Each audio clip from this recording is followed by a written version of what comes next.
시편 37편 23절 24절 말씀입니다. 여호와께서 사람의 걸음을 정하시고 그의 길을 기뻐하시나니 그는 넘어지나 아주 엎드러지지 아니함은 여호와께서 그의 손으로 붙드심이로다. 아멘. 새해가 되었습니다.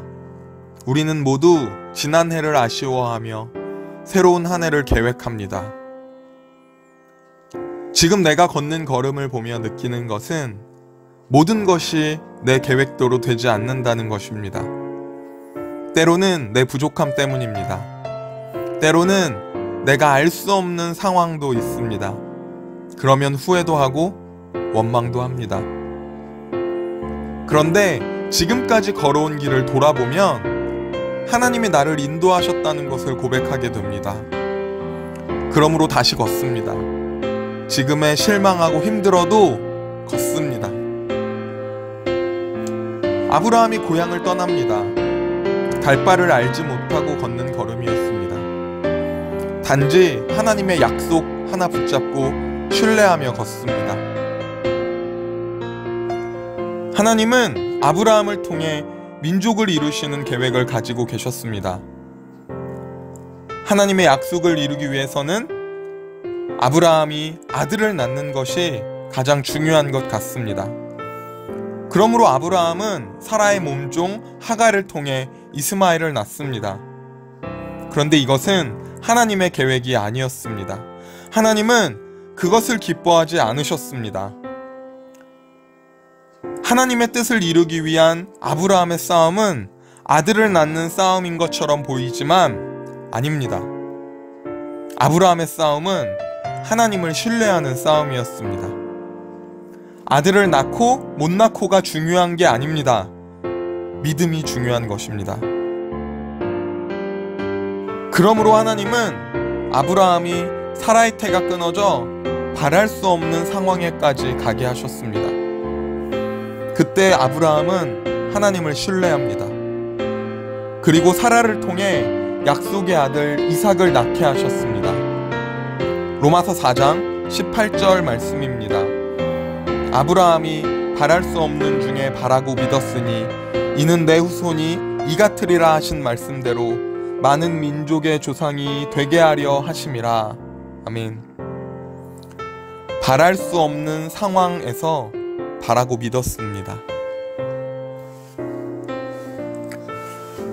야곱은 꾀가 많은 사람이었습니다. 어떻게 하면 잘 먹고 잘 살 수 있을까? 어떻게 하면 복을 받을 수 있을까? 계획하며 꾀를 낸 사람이었습니다. 그래서 형의 축복도 가로채고 삼촌 라반의 집에서 재산을 불릴 수 있었습니다. 하나님은 야곱을 특별히 사랑하셔서 그 야곱의 계획대로 이루어 주십니다. 복을 주셨습니다. 잘 먹고 잘 살게 하셨습니다. 하지만 하나님은 야곱의 계획과 꾀로 해결할 수 없는 상황에 놓이게 하십니다. 형 에서가 야곱을 죽이기 위해 기다리고 있기 때문입니다. 야곱은 꾀를 내어 선물도 보내고 가족들도 미리 보내지만 도저히 해결할 방법이 없자 강을 건너지 못하고 하나님의 천사와 씨름합니다. 해결할 수 없는 상황에서 하나님을 붙잡습니다. 내 계획에 소용없음을 알게 하셔서 하나님을 신뢰하게 하십니다.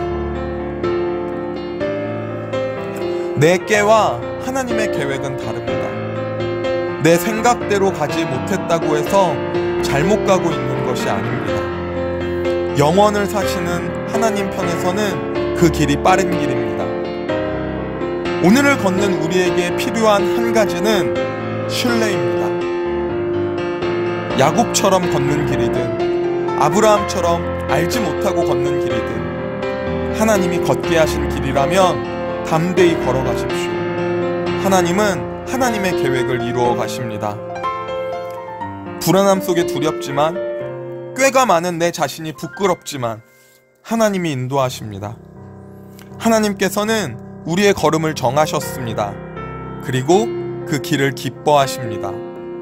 오늘도 멈추지 않고 믿음으로 걷는 당신의 발걸음을 축복합니다.